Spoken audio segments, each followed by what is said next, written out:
सुनने सुनिएगा, ज़ियारत अली असगर की ज़ियारत करिए अदादार।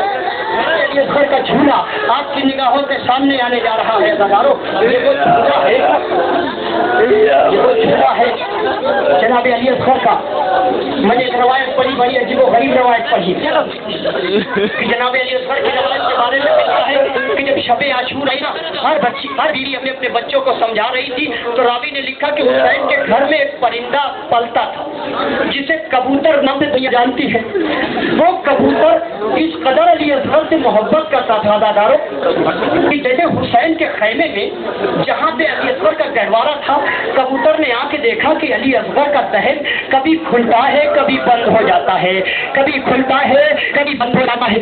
परिंदे देखा तो परिंदे के समझ में कुछ आया कि इसे शायद पानी की जरूरत है, इसे शायद पानी की जरूरत है। परिंदा फुरात के किनारे पहुंचा, अपनी मिनकार में पानी लिया। मसाइब सुनिए बेदारो, मिनकार में पानी लिया, आया नजर के झूले में सुनाने से रवानी दे। असगर से कहा लाला पानी पी लीजिए, असगर ने मुंह फिरा लिया।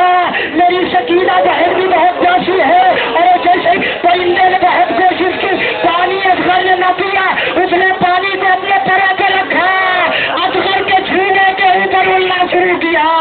शायद असगर को अच्छी आराम मिल जाए। अदादारों ने मजलूम करवला, परिंदे ने शुरू किया कि शायद असगर को आराम मिल जाए। ये वो अली असगर है जो 3 दिन तक खैमे में बिसारी में बैठा रहा, मगर जालिमों को रहम न आया।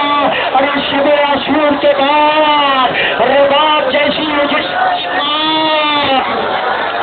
अली असगर को झूला झूलाती रही। अदादारों, अरे शाम गरीबा